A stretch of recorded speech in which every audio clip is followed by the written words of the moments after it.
ঢাকার থেকে আসতেছি সহজে, কষ্ট হয় না। বাড়ির গোছা আয়া কষ্ট হইতেছে।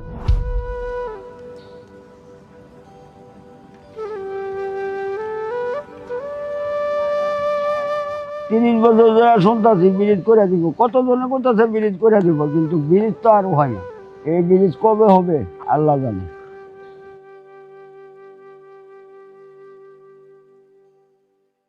এই যে নদীটি দেখছেন, এটি শুধু নদী নয়, এটি হাজারো মানুষের এমন ঘটনার কষ্টের সাথে। আমরা দীর্ঘদিন যাবৎ শুনছিলাম এখানে একটি ব্রিজ হবে।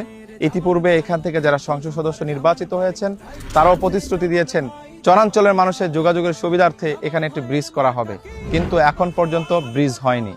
আমি এবার আপনাদেরকে বলতে চাই, আমি আপনাদের মোহাম্মদ বদরুজ্জামান আর কোনো প্রতিশ্রুতি শুনতে চাই না। এবার হবে বাস্তবায়ন।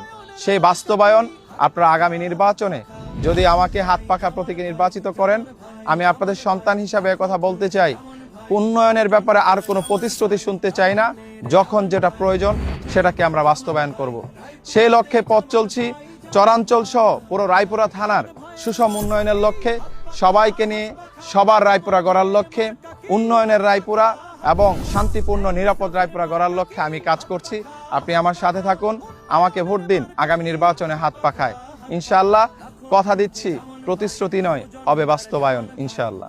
আর নয় প্রতিশ্রুতি, এবার হবে বাস্তবায়ন ইনশাআল্লাহ। তাই এবার ভোট দিন উন্নয়নের পক্ষে, ইসলামের পক্ষে, হাত পাখায়।